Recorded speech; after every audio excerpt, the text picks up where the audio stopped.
Welcome back to Your Real Estate Voice with Barb Schlinker, the owner broker of Your Home Sold Guaranteed Realty and the host of the program, the weekly radio show that informs and educates you on how to buy or sell real estate. And it does it with Barb Schlinker, Your Home Sold Guaranteed Realty. So, Barb, give us a little bit of an idea as to what a home seller ought to be doing to get their home ready for sale. Well, Richard, you don't live in the home the same way you sell a home. Very rarely does that happen. Typically, you have to make it look pretty. You have to make it look like it's a model home. A lot of sellers want to sell the home as is, which you can do that, but there's a separate lower price for that. That would be like selling to a cash investor. But if you're planning to go on the open market, unless you really, really price it lower, well below market value. Let me give you an example. I had a house down in Fountain that I represent the Secretary of Veterans Affairs for some of their homes that unfortunately they've taken back in foreclosure. I've sold about 200 of their homes in the last 10 years. And we had one, normally what they do is they price it very realistically, and typically it sells within 30 days. But the thing about this home is it just wasn't habitable. Typically, they don't leave enough room for a fix and flip investor in terms of asking price to sales price. But in this case, it looked as though they had some kind of flooding issue because the hardwood was curled a bit. There was it was a bi-level, the upper level, the drywall was cut about 3 feet up, and down in the basement, there was no drywall. It was down to the studs. Everything was pulled out of the bathroom.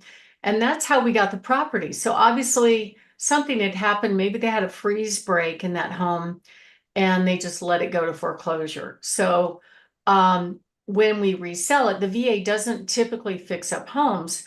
So what they did was price it very realistically. And they rely on my opinion of value, as well as they bring in a separate appraiser, and then they reconcile that and figure out their pricing strategy. So in this case, that home, if it was fixed up after repair value, probably would be somewhere around 400,000, but they priced it at 265. So the moment I put it on the market, which was nighttime, by the way, oh my God, showings, dog pile of buyers, agents calling, oh my God, oh my God. They get so excited. It's kind of funny. And it was a home that obviously you could not live in. There was no plumbing. They did leave the appliances behind, but all the kitchen cabinets were gone. But it was a perfect fix and flip property. There was enough room left in equity for somebody to come in, make the repairs, turn around and resell it and make a small profit. So we ended up getting, I think, 30 offers on that home, and it sold for about 10%, a little more than 10% above asking price. But it still left enough room for somebody to go in and actually make the repairs and do well. So that's the way you deal with an as-is property. If you have just minor cosmetic things like the carpet is old and tired, or the paint is old and tired. I have one right now where the sun smoked in the unfinished fourth level, and they put in new carpet, and for some reason now the home's vacant. Everybody going in can smell the smoke. So we're having to find ways to resolve that. I have an ozone machine, which we have to cut off showings when we're using that. And we're going to vacuum and clean and see if that will fix it. But, that home has a cosmetic issue where the buyers are rejecting it based on the cigarette smell. It's the same thing if you had old tired carpet. Even a home that needs updating, sometimes the buyers will turn their nose up and go, well, it needs too much updating, even though we priced it slightly below market. That is how picky the buyers are right now.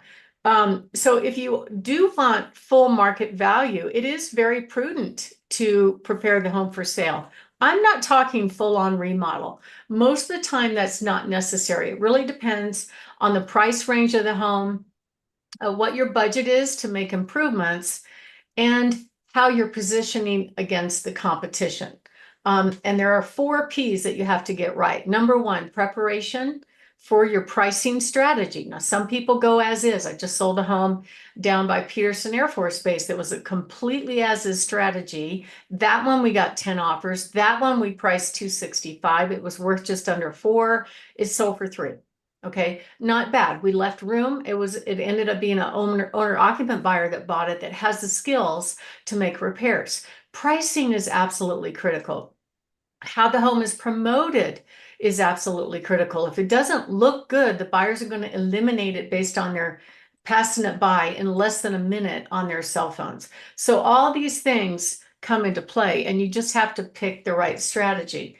And you don't want to make a mistake when you pick a real estate agent. A lot of people will pick an agent not by interviewing several. They'll just call the one that sold them the home. They like them. Okay, fine.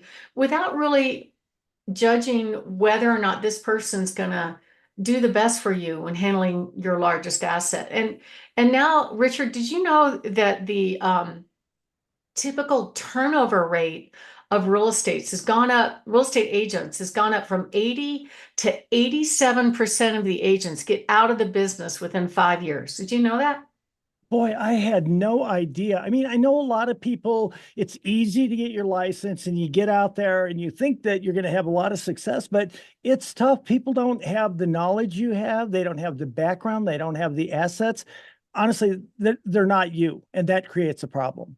Well, and I'm not the only agent. There's a lot of good agents out there. I'm just saying that looking at the stats, if there's almost a 90% turnover of agents, most of these brokerage firms, the average number of sales an agent will do in a year is only 4, and more than half of them don't sell any. Okay, so that's terrible, right? And I think part of the problem is the industry doesn't train the agents on, there is no job description, if you can believe that. I mean, I came from a service background. I was in the Navy, and then I worked in that career field as an air traffic controller, and I also worked in aviation. All of those jobs had procedures, checklists, what you did, what you said, and training. I've never had a job until I got into real estate where you basically take a test, get your license, go hang it with a broker, and they look at you and say, go sell, figure it out. They don't teach you how to do the job. They don't teach you how to help people prepare their home for sale. They don't teach you how to negotiate. They don't teach you how to market to get business. It's insane. And that's why we're seeing lawsuits and a lot of people leaving the business because they just don't know how to do it. So a lot of people don't want to waste time interviewing agents. They're like, oh, she's nice. She could probably do a good job. Okay, fine. But, how do you decide? And so I think that's a really critical decision. And we actually can help you with that. We have some free reports on our website. By the way, my name is Barb Schlinker.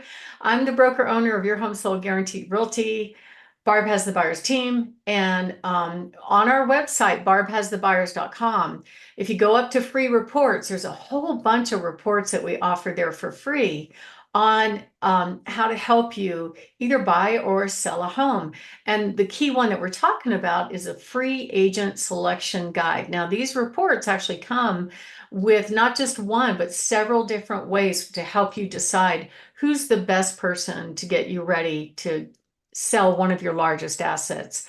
And if you're not a homeowner, you should be, because people that are homeowners over time have a lot more net worth than people that do not. So it is one of most people's largest assets, and it's important to invest in something, especially real estate.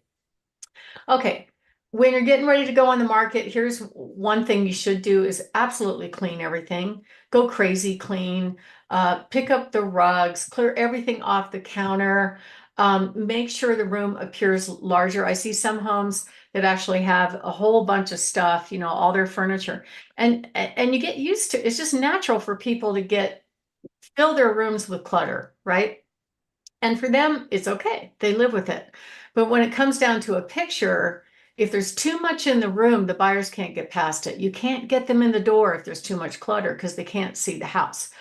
Odors is another deal killer. I just mentioned that one with cigarette smoke where the kid smoked down in the unfinished area of this 4 level. And I don't know why, but all the feedback is the smoke smell is overwhelming. I'm like, oh my God. And what's weird is nobody on my team can smell it, but if the house has been closed up when they first walk in the door, they pick up that odor.